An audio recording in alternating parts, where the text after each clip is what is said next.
네, 오늘 3일 저녁 예배 저희가 성경 말씀을 위해서 함께 연구하기 위해서 모였습니다. 오늘 이 시간에도 저희가 하나님께서 갖고 계신 계획을 저희가 함께 공부를 하겠습니다. 우리가 지금 이제 지구 역사 전체의 윤곽을 알게 되었는데 마태복음 14장 25절에 말씀하시기를 예수님의 제자들이 열심히 노를 젓고 있는데 파도 속에서 고생을 하고 있는데 예수님께서 제자들에게 오셨던 시간은 몇 시였죠? 밤 사경이었다. 자, 이렇게 말을 하고 있죠. 그래서 주님께서 마태복음 24장 36절에서 그 날과 그 시간은 아무도 모르는데 오직 아버지만 아신다라고 말씀을 하시고, 이 아버지께서 우리에게 어떻게 이 날과 시간을 깨닫게 하시는가? 그것은 뭐라고 말씀하셨죠?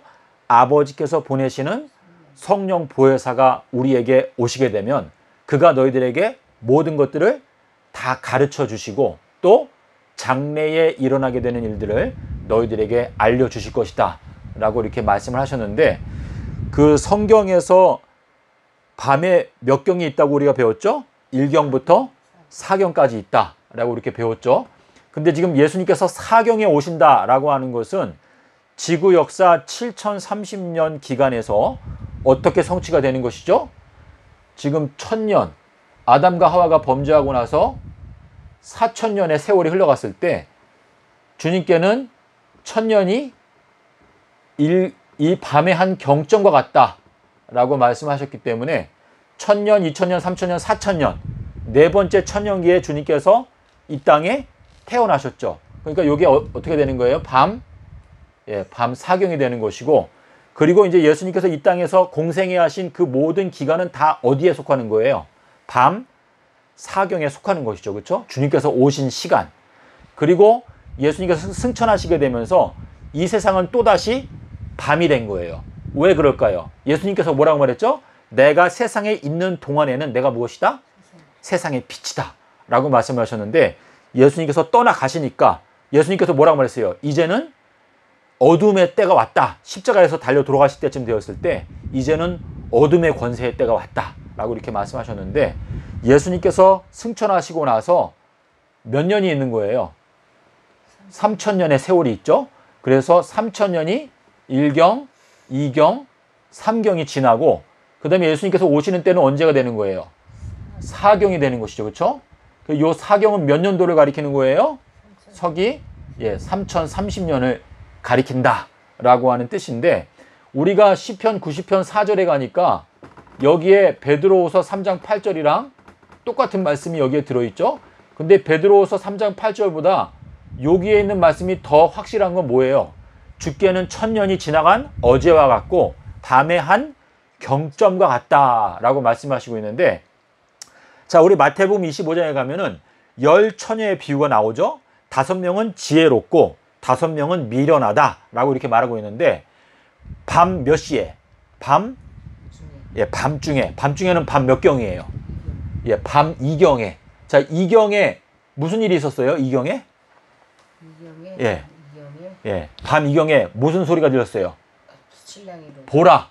자, 보라라고 하는 건 뭐예요? 보라. 깨달아 알라. 신랑이로다. 신랑이로다. 맞으러 나오라라고 말했어요. 자, 그러면 우리가 보니까 분명히 예수님께서 오시는 시간은 밤 사경이라고 말했는데 왜 신랑이로다 맞으러 나오라라고 하는 메시지는 밤 이경에, 요 밤 이경이 요게 다른 말로 뭐예요? 밤중에. 자, 가운데 중자를 쓰는데, 자, 주님께서 오시는 시간은 밤 사경인데 이거는 주님께서 오시는 시간이니까 이거는 사실은 밤이 아니에요. 이 밤에 주님께서 오시면 주님은 빛이시니까 이때는 벌써 낮이 되는 것이죠. 그러니까 세 개가 있는데 이 세 개의 밤에서 한 가운데니까 이때를 밤중이라고 부르는 것이겠죠.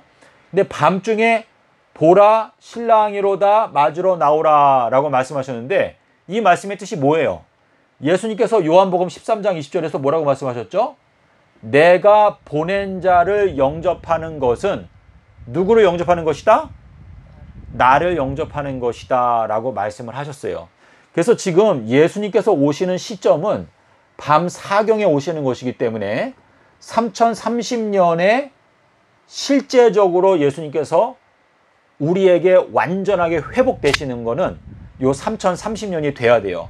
하지만 이 완전히 주님과 우리가 하나가 되기 전까지, 이건 무슨 뜻이에요? 요셉과 마리아가 정혼하고, 이건 뭐죠?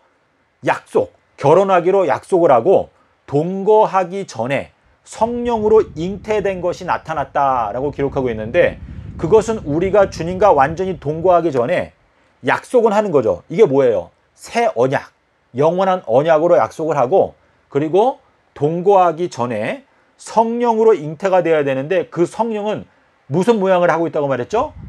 비둘기의 모양으로 내려온다 라고 이렇게 말씀하시고 있는데, 요한복음 1장 32절과 33절에 보면 침례 요한이 예수님을 맨 처음에 어떻게 발견하게 되었어요? 침례 요한에게 아버지께서 뭐라고 말했어요? 너가 사람들이 많이 있는데 그 중에서 어느 누구에게든지 하늘에서 비둘기 모양의 성령이 내려와서 그 사람 위에 머물러 있는 걸 보게 되면 그 사람이 바로 성령으로 침례를 주는 자라는 걸 네가 알라 라고 말씀하셨는데, 요한이 그걸 보고 알았죠. 그래서 그걸 알고 나서 어떻게 했어요? 아, 저분이 하나님의 아들이다 라고 전도를 시작하게 되었어요. 근데 이것은 예수님께서 우리 모든 구원을 얻는 자의 뭐예요? 장자, 맏아들, 그러니까 가장 먼저 구원받으신 자로 예수님이 오신 것인데, 예수님께서 생명의 길을 다 닦아 놓으셨죠. 그렇죠? 예수님께서 어떻게 보여줬어요? 하나님의 길을 가르치셨거든요. 그래서 우리가 마태복음 22장의 16절에 보면 사람들이 와서 예수님한테 뭐라고 말했어요? 아, 예수님 당신은 우리가 보니까 분명하게 진리의 말씀에 근거하고 있는 하나님의 길을 가르치고 계시는군요 라고 말했어요. 그래서 예수님께서 우리에게 그분의 길을 다 보여주시면서 너희가 이렇게 걸어가면 너희들은 반드시 부활하게 된다라는 것을 약속하셨거든요. 그런데 주님께서 베드로한테 뭐라고 말씀하셨어요? 바요나 시모나, 네가 복이 있는데 음부의 권세가 너를 이기지 못하게 될 것이다. 이거 뭐예요? 베드로, 너는 무덤의 권세 아래 묶여 있을 수가 없다. 너는 이제 요나의 아들이 되었기 때문에 너는 음부의 권세를 이기게 될 것이다 라고 말씀을 하신 것이죠. 그러니까 우리 모든 인간들은 다 어때요? 사망의 권세 아래 한 명도 예외 없이 다 복종하고 있는데, 예수님께서 베드로를 축복하시면서 바요나 시모나, 너는 음부의 권세를 이기게 될 것이다 라고 약속을 딱 하시니까 베드로가 죽을 때 어떤 용기가 생겼어요? 나는 예수님처럼 똑바로 십자가에 달려 죽고 싶지 않고 나는 그냥 거꾸로 죽어야지. 나는 그래도 주님 앞에 내가 정말 너무나 마음 가운데 하나님께 감사해서 나는 거꾸로 죽는 것이 마땅하다. 이렇게 죽었죠. 베드로가 왜 그런 용기가 생겼을까요? 예수님의 약속, 그렇죠? 음부의 권세를 네가 이기게 될 것이다.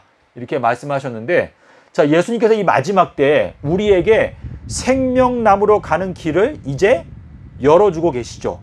자, 이 생명나무로 가는 길을 지키는 천사들이 어디에 있다고 그랬어요? 동쪽에서 지키고 있다라고 이렇게 말씀하시고 있는데, 그 생명나무가 뭐라고 말씀하셨어요? 생명나무. 예, 생명나무가 뭐라고 말했죠? 생명나무는 지혜이다. 그렇죠? 자, 생명나무는 지혜.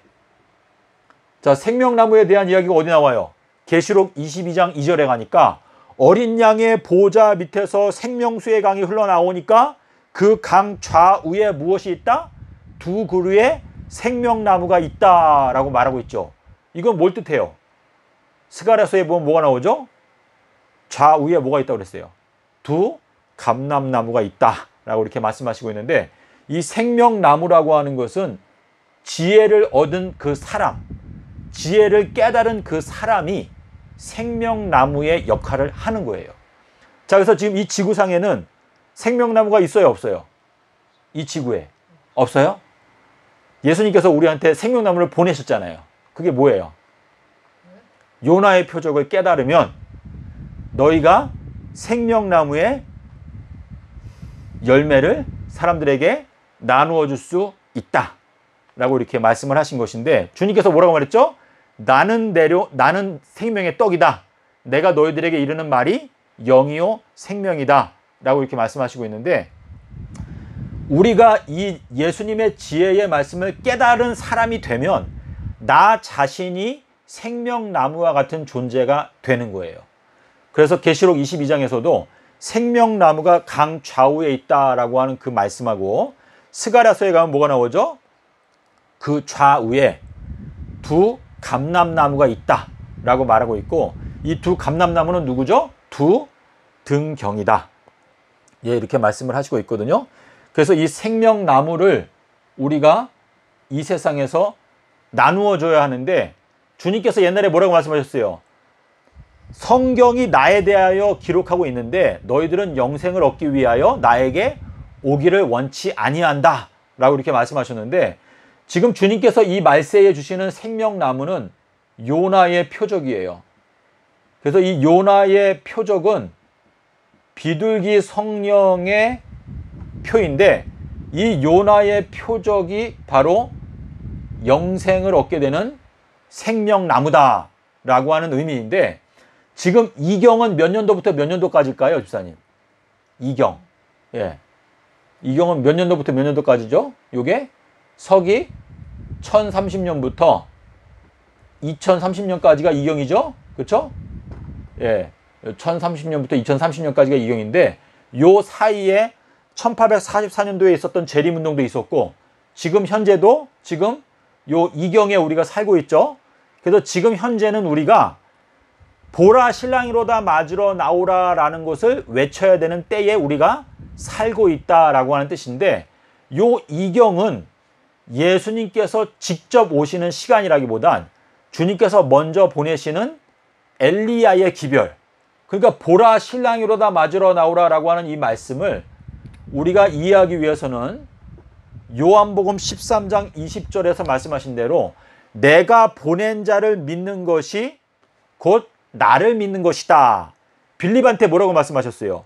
나를 본 자는 아버지를 본 것인데 어찌하여 아버지를 보여달라 하느냐라고 하는 말씀을 하신 이유는 뭐예요?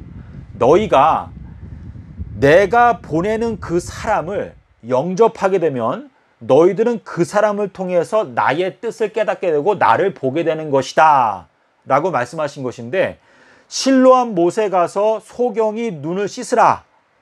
자, 날 때부터 소경이었던 사람을 안식일날 고쳐주실 때에 눈에다가 진흙을 바르고 보냄을 받았다는 뜻이라고 하는 실로암에 가서 씻게 되면 볼 수 있다 라고 말씀하신 것도 역시 안식일에 하신 것이죠. 예, 그래서 지금 주님께서 요 보라 신랑이로다 맞으러 나오라 라고 하는 요 메시지는 사실상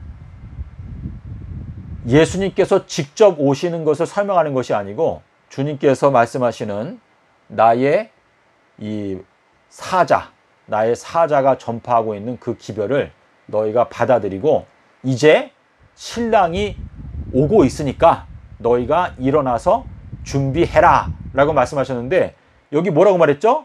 예비된 자들은 신랑과 함께 혼인식에 들어가고 문은 닫혔더라 라고 이렇게 기록하고 있는데, 이 예비라고 하는 것에서 차이점이 뭐였어요? 한쪽은 기름이 있었죠. 기름. 성령의 기름이 있었고 한쪽은 없었는데, 성령의 기름의 핵심은 역시 비둘기다 라고 하는 것을 저희가 생각할 수가 있겠습니다. 그래서 바 요나 시모나 라고 말씀하신 것처럼 우리들도 요나의 아들이 되어야, 그때부터 예수님께서 무엇을 가르치기 시작했다고 그랬어요? 제3일에 대해서 가르치기를 시작하셨다 이렇게 말하고 있는데, 자, 그게 어디에 나오죠, 집사님? 마태복음 16장 21절에 가면 베드로에게 바 요나 시모나라고 말씀하신 다음에 바로 뭐라고 말했어요? 그때부터 제자들에게 제3일에 대해서 가르치는 것을 시작하셨다 그랬어요. 자, 근데 이 똑같은 얘기가 마가복음 8장 31절에는 뭐라고 나오죠? 그때부터 예수님께서 제자들에게 3일 후에 대해서 가르치기를 어떻게 했다? 시작하셨다라고 돼 있어요. 자, 그래서 요거하고 요거의 차이점이 뭐예요? 요거는 제7일 큰 날을 중심으로 말씀하신 제3일이고, 요거는 뭐예요? 땅 속에서 계신 시간 3일이 지나간 후에 부활하신다라는 것을 말씀하신 것인데, 자, 예수님의 제자들도 어땠어요? 제3일에 대한 교훈을 깨닫지 못하였는데, 이는 그 말씀이 저희들에게 숨겨졌기 때문이다 라고 하는 게 어디 있어요? 누가복음 18장 34절에서 말씀이 숨겨져 있었죠. 자, 숨겨져 있다가 어떻게 깨닫게 됐어요? 요한복음 20장 22절에 가니까 예수님께서 숨을 내쉬며 가라사대 성령을 받으라 라고 말씀하시고, 누가복음 24장 45절에 가니까 뭐라고 말했어요? 예수님께서 제자들의 마음을 열었다. 이건 뭐예요? 하늘이 열렸다, 또는 휘장이 찢어졌다, 중간에 막힌 담을 어떻게 했다? 헐어버렸다 라고 하는 뜻으로 제자들의 마음을 열어서 어떻게 했다고 그랬어요? 제3일에 대하여 깨닫게 하셨다라고 이렇게 말씀하시고 있거든요. 자, 그러니까 우리가 알아야 되는 건 뭐냐면, 지금 전 세계에 있는 모든 기독교인들이 깨닫지 못하는 게 뭐예요? 이 제3일이 무엇인지를 깨닫지 못하고 있어요.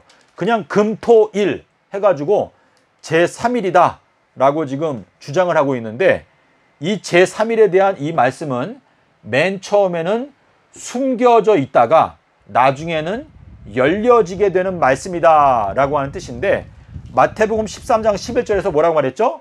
이 천국의 비밀을 아는 것이 너희들에게는 허락이 되었지만 저 사람들에게는 허락이 되지 않았다 라고 하는 그 말씀은, 이 전 기독교인들 각 개인들을 주님께서 다 어떻게 하는 거예요?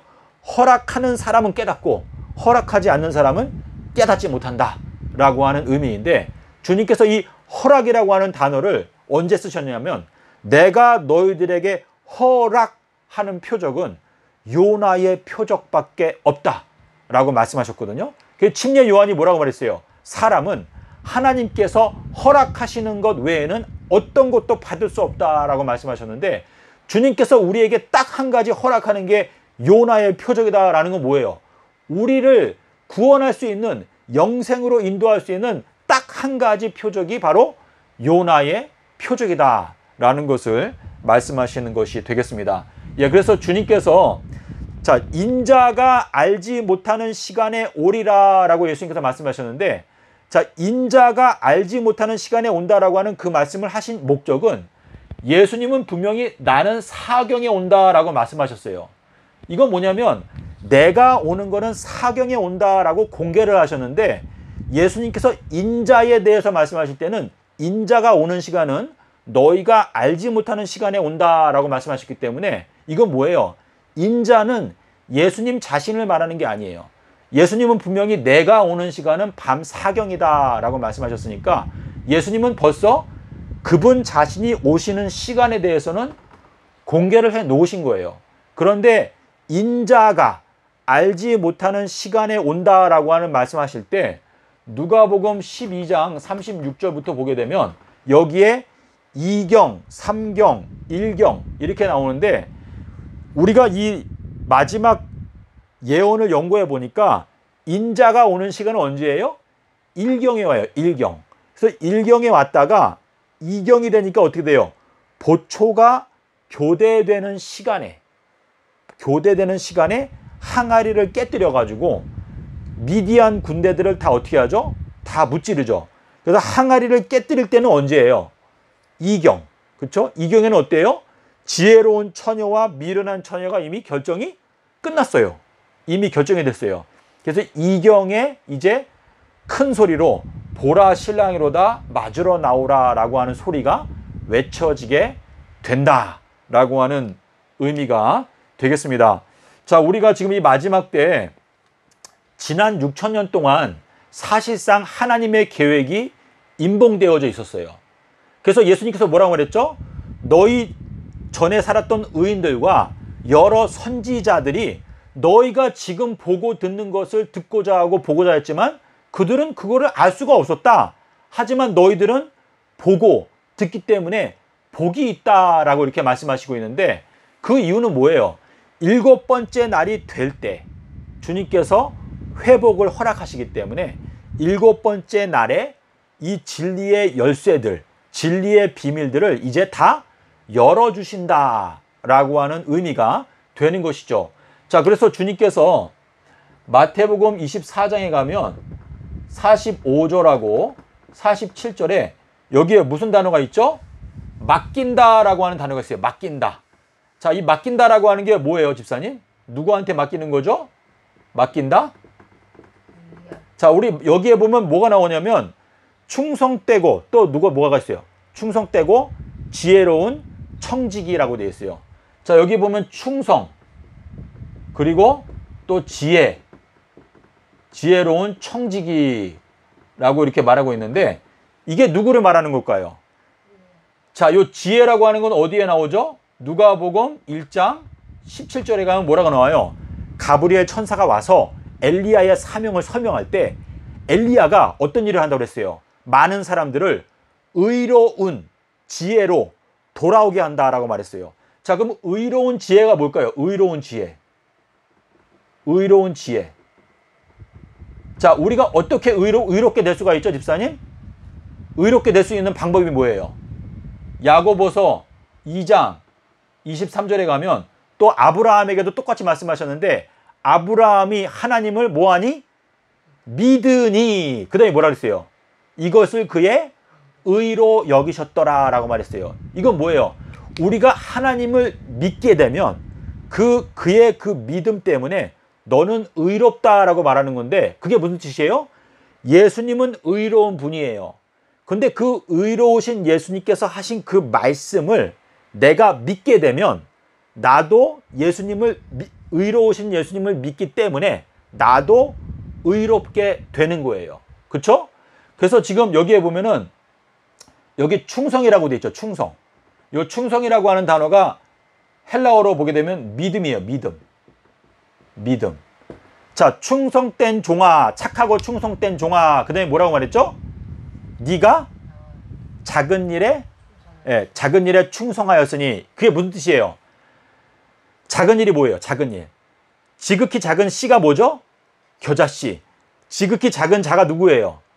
침례 요한. 그렇죠? 그래서 지극히 작은 어린아이가 침례 요한을 나타내는 것인데 지극히 작은 겨자씨와 같은 침례 요한이 전파하는 기별에 대해서 네가 믿음을 갖게 되면 내가 많은 것으로 너에게 맡기겠다라고 하는 의미인데 여기에 보면 믿음이 있고 지혜로운 청지기에게 내가 모든 것을 맡기겠다라고 말했어요.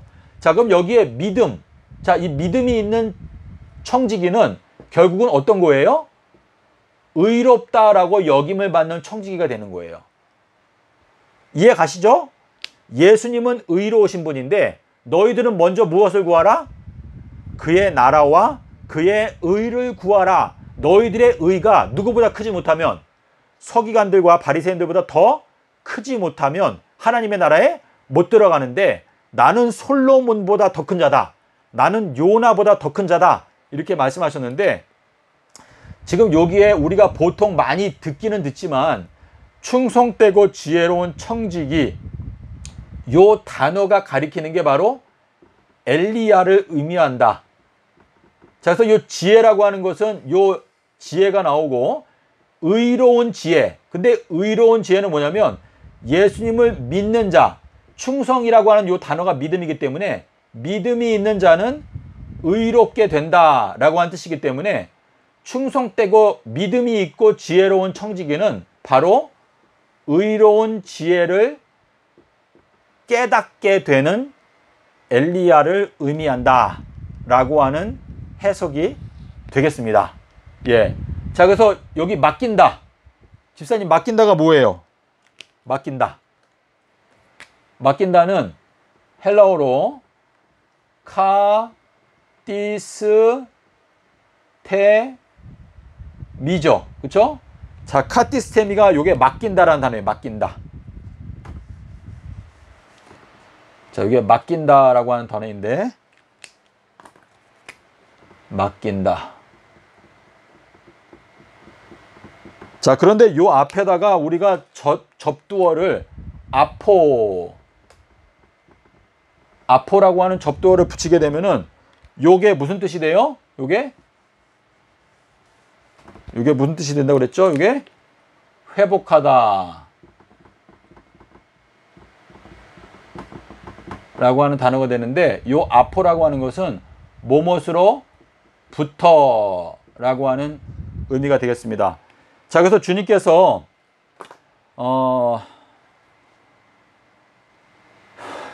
여러분께서 요걸 이해를 하시면 참 좋겠는데, 주님께서 갖고 계신 계획은 정확하게 하면 어떻게 되냐면, 주님께서 오시는 시간은 밤 4경인데 엘리야의 경우에는 2경이 끝날 때쯤에 와서 3경의 기간 동안에, 이거는 닭 우는 시간이죠. 3경이 다 지나가는 1000년의 기간 동안에 엘리야가 하는 사명은 뭐냐면, 여기 누가복음 1장 17절에 말씀하셨거든요. 여기에 보게 되면 두 가지를 말씀하셨어요. 건축 그리고 예비. 자, 이렇게 말씀하셨는데, 자, 건축과 예비를 한다. 건축은 길을 건축한다. 그 예비는 요거는 계시록 21장 2절에 가면 새 예루살렘을 1000년 동안 예비한다 라고 이렇게 말씀하시고 있는데, 자, 우리가 요 내용을 출애굽기 5장 3절에 가면은 뭐라고 말했죠? 모세가 바로한테 가서 뭐라고 말했어요? 우리가 광야길로 며칠 길을 가겠다? 광야길이라고 그랬죠. 광야길. 자, 광야길로 며칠? 예, 3일 길을 가겠다라고 말했어요. 자, 그런데 우리가 출애굽기 23장 20절에 가면 여기에 엘리야에 대한 이야기가 나와요. 내가 나의 사자를 너희들에게 먼저 앞서 보내는데 그가 너희들을 어디에서? 길에서. 여기 길이 나오죠. 길. 자, 그 요 길은 뭐예요? 3일 길인데 이 길에서 너희들을 어떻게 하겠다? 보호하여 내가 예비한 도성에 인도하겠다라고 말했어요. 자, 그렇기 때문에 우리가 지금 하나님의 계획을 보게 되면, 예수님은 원래 지극히 거룩하신 분이신데 그 예수님의 얼굴을 보기 위해서는 우리가 완전하게 돼야 돼요. 완전. 자, 완전한 것이 올 때에는 우리가 주님의 얼굴을 볼 수 있다. 그래서 고린도전서 13장 10절과 12절에 보면, 지금은 거울을 보는 것처럼 희미하지만 완전한 것이 올 때에는, 살렘이 올 때에는 우리가 얼굴을 볼 수 있다라고 말씀하셨는데, 이것이 계시록 22장 4절에 가니까 천년기가 지난 다음에 우리가 주님의 얼굴을 본다라고 말씀을 하시고 있어요. 자, 그래서 지금 여기 출애굽기 5장 3절에서 우리가 걸어가는 길은 몇일 길이다? 예, 3000년의 길이다 라고 하는 뜻인데, 여기에 광야가 뭐예요? 광야. 예, 광야는 미드바르 해서 말씀인데, 우리가 성경 말씀을 앞으로 1000년 동안 정말 철저하게 연구를 해서 하나님의 영광, 그분의 위대하심을 우리가 성경 말씀 속에서 배우고 1000년 동안 예비하는 과정이 있는데, 이 예비하는 과정이 끝난 다음에 우리가 어린 양의 혼인식에 들어가게 된다라고 말씀하시는 것인데, 자, 우리가 요한복음 5장 22절과 23절에 가면 뭐라고 말했죠? 예수님께서 뭐라고 말했어요? 아버지께서 모든 것을 나에게 어떻게 했다? 맡기셨다라고 말씀하시면서 심판을 다 아들에게 맡기셨는데, 그 이유는 뭐라고 그랬어요? 예수님께서 인자가 되셨기 때문에 인자됨을 인하여 심판하는 권세를 주셨다라고 말씀하셨는데, 주님께서는 이 마지막 때가 되었을 때에는 엘리야에게 모든 것을 맡겨서 그가 모든 것을 회복하게 할 것인데, 그렇게 하는 이유는 엘리야를 여기에 보면 이제 공경이라고 하는 말씀을 썼어요. 공경. 자, 이 공경이라고 하는 것은 그 사람이 하는 말에 대해서 너희가 무게 있게 그 사람의 말을 받아들여라 라고 하는 의미인데, 엘리야의 말이 왜 중요한가 하면 하나님이 보내신 사람은 하나님의 말씀을 한다 라고 말했기 때문에 엘리야가 전파하는 그 기별이 예수님의 뜻을 그대로 반영하고 있기 때문에 엘리야의 기별을 너희가 공경해야 너희가 영생에 들어가는 길을 발견하게 되고 그 지혜를 발견할 수가 있다라고 하는 의미인데, 여기 요한복음 5장 30절에 가면 이렇게 말했어요. 내가 아무것도 스스로 할 수 없노라. 내가 듣는 대로 심판하노니 나는 듣는 대로 심판하기 때문에 나의 심판이 의롭다라고 말했어요. 자, 인자는 이 세상에서 죄를 용서해 주는 권세가 있다라고 말했어요. 그 말이 무슨 뜻일까요, 집사님? 죄를 용서해 주는 권세가 있다. 자, 우리 이 마지막 때 구원받는 주님의 백성들이요, 죄를 용서해 주는 권세가 있어요, 없어요? 있어요? 예수님께서 그렇게 말했어요? 기억나시나요, 집사님? 예, 요한복음에 보면 20장 23절에서 이렇게 말했어요. 너희가 죄를, 어떤 사람의 죄를 사하해 주면 그 사람의 죄가 사해질 것이고, 너희가 그냥 두면 그 사람의 죄가 그냥 있을 것이다. 이렇게 말씀하셨는데, 그 말씀의 뜻이 무엇일까요? 자, 죄라는 건 뭐라 그랬어요? 죄. 성령께서 오셔서 죄에 대하여, 의에 대하여, 심판에 대하여 세상을 책망하신다. 죄에 대하여라 함은 뭐라 그랬죠? 저희가 나를 믿지 아니하미오라고 말했어요. 자, 예수님을 믿지 아니하는 사람을 우리가 만났을 때 그 사람을 우리가 영생의 말씀으로 설득해서 그 사람이 예수님을 믿게 만들면 그 사람이 용서를 받는 걸까요? 받는 것이죠. 그렇죠? 예, 그래서 우리가 지금 주님께서 말씀하시기를 예수님께서 가르치시는 것이 어떻다 그랬어요? 그 가르치시는 것이 권세 있는 자와 같고 저희 서기관들과 같지 아니함이다 라고 말했는데, 예수님께서 인자가 죄를 사하는 권세가 있다라고 하는 그 말은 뭐예요? 인자가 예수님의 말씀을 깨닫고 전달하게 되면 그 말씀이 권세가 있기 때문에 그 말씀을 깨닫는 사람은 그 과거에는 예수님을 믿지 못했다가 예수님을 믿는 상태로 옮겨지게 되면 그 사람의 죄가 어떻게 되는 거예요? 용서받게 되는 것이죠. 자, 그래서 주님께서 인자는 안식일의 주인이다 라고 하는 말씀을 왜 하셨을까요? 인자는 사람의 아들이 하나 있는데, 사람의 아들이 7번째 천년기가 되었을 때 주인의 역할을 할 것이다 라고 말씀을 하셨죠. 자, 주님께서 이 맡기신다. 자, 이 맡긴다라고 하는 단어가 어디에 또 나올까요? 사도행전 7장 10절에 뭐라고 나오죠? 바로가 요셉을 애굽의 통치자로 어떻게 했다? 맡겼다라고 말하고 있어요. 자, 맡겼는데 바로가 요셉에게 어떻게 했어요? 자기의 인장 반지를 빼주었죠. 그거 뭐예요? 요셉이 인치는 일을 할 수 있다라고 하는 의미인데, 자, 계시록 7장에 가면 뭐가 나오죠? 해 돋는 곳에서 한 천사가 하나님의 인을 가지고 올라와서 뭐라고 말하죠? 우리가 하나님의 종들의 이마에 인을 칠 때까지 땅이나 바다나 나무나 해하지 말라 라고 말씀하시고 있는데, 계시록 7장에서 나오는 해 돋는 곳에서 올라오는 천사. 자, 그런데 누가복음 1장 78절에 보면 뭐라고 나와요? 누가복음 1장 78절에 가면 엘리야가 나타나는 곳은 하늘에서 하나님의 크신 긍휼하심이 어느 쪽에 임한다? 동쪽 해 뜨는 곳에 임한다 라고 말씀하셨어요. 그래서 우리가 알 수 있는 것은 엘리야의 경우에는 동쪽에서 일어난다 라고 하는 의미가, 여기 누가복음 1장 78절을 우리가 원어 성경을 보게 되면 이렇게 되어 있어요.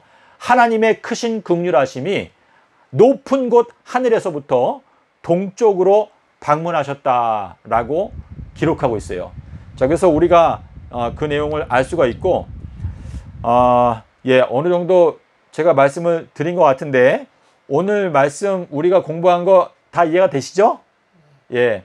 그래서 주님께서 갖고 계신 계획을 우리가 분명히 알아야 되는데, 예수님께서는 내가 밤 사경에, 내가 오는 시간은 밤 사경이다 라고 말씀하셨고, 그리고 먼저 엘리야를 이경이 끝날 때, 이게 뭐예요? 언제라고 했어요?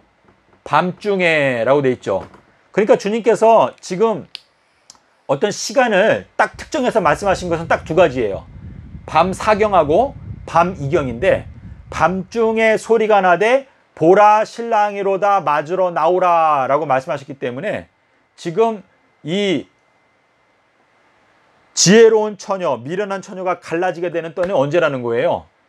2030년이 끝나기 전까지 이제 갈라지게 되는 것인데, 이때가 지금 보라 신랑이로다 맞으러 나오라, 이거는 뭐냐면 예수님의 메시지를 전파하고 있는 엘리야의 메시지를 너희가 영접하고 받아들여라 라고 하는 의미가 되겠습니다. 자, 오늘 말씀을 마치면서 사도행전 3장에 있는 말씀을 우리가 보고 말씀을 마치도록 하겠습니다. 자, 이 사도행전 3장이 번역이 잘못되어 있어서 사람들이 좀 오해를 할 소지가 있어서 요거를 좀 말씀을 드릴게요. 사도행전 3장 21절하고 23절인데요. 여기 이렇게 되어 있어요.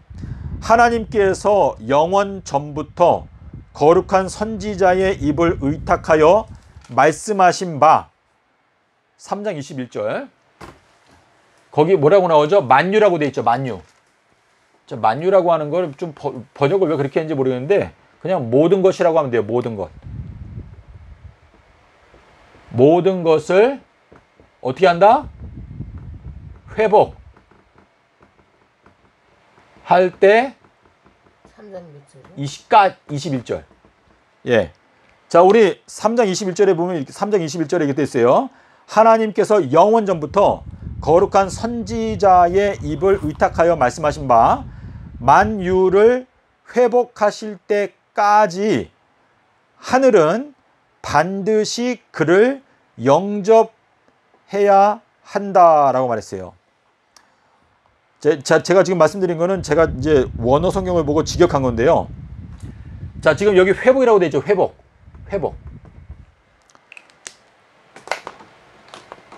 모든 것을 회복할 때까지. 이거는 언제까지예요?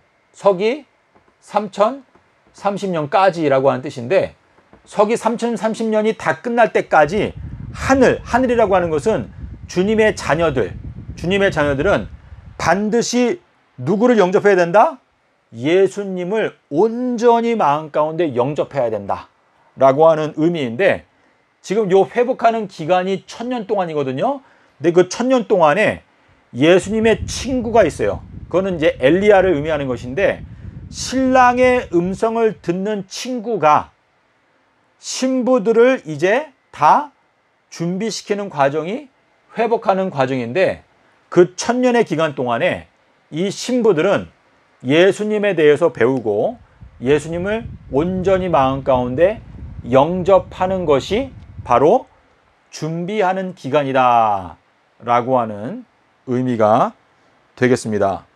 예, 그래서 여기 23절에 이렇게 말했어요. 누구든지 그 선지자의 말을 듣지 아니하는 자는 백성 중에서 멸망을 받으리라 하였고 라고 말하고 있는데, 이것은 주님께서 이 회복이라고 하는 것은요, 마지막 때에 보내시는 엘리야를 말씀하시는 거기 때문에 엘리야가 전파하는 그 기별, 진리의 말을 듣지 아니하는 자는 백성 중에서 멸망을 받게 된다라는 것을 여기 경고하고 있는 것입니다. 그래서 사도행전 3장 21절, 23절이 이게 중요한 말씀인데, 하나님의 말씀은요, 특별히 하나님께서 맹세하신 거, 이 하나님의 맹세가 왜 무서울까요? 하나님께서 이렇게 말했어요. 하나님께서 그분의 뜻이 변하지 아니한다는 것을 분명하게 하시기 위해서 맹세하여 가라사대라고 말했는데, 히브리서 3장 9절부터 11절까지 뭐라고 말했죠? 너희들은 나의 길을 알지 못하기 때문에 결단코 나의 안식에 들어오지 못한다 라고 하신 그 말씀은 주님께서 말씀하시는 내가 걸어가는 길은 삼낮 삼밤 땅속에서다 라고 하는 말씀을 말씀하시는 것입니다. 그래서 우리가 지금 현재 추수할 것은 많은데 일꾼이 부족한데 우리가 이 진리의 말씀을 듣고 깨닫는 은혜 가운데로 들어오는 사람들은 우리가 좀 더 분발해서 이 경고의 말씀을 전파해야 합니다. 에스겔서 24장이었나요, 집사님? 거기에서 뭐라고 말씀하셨죠?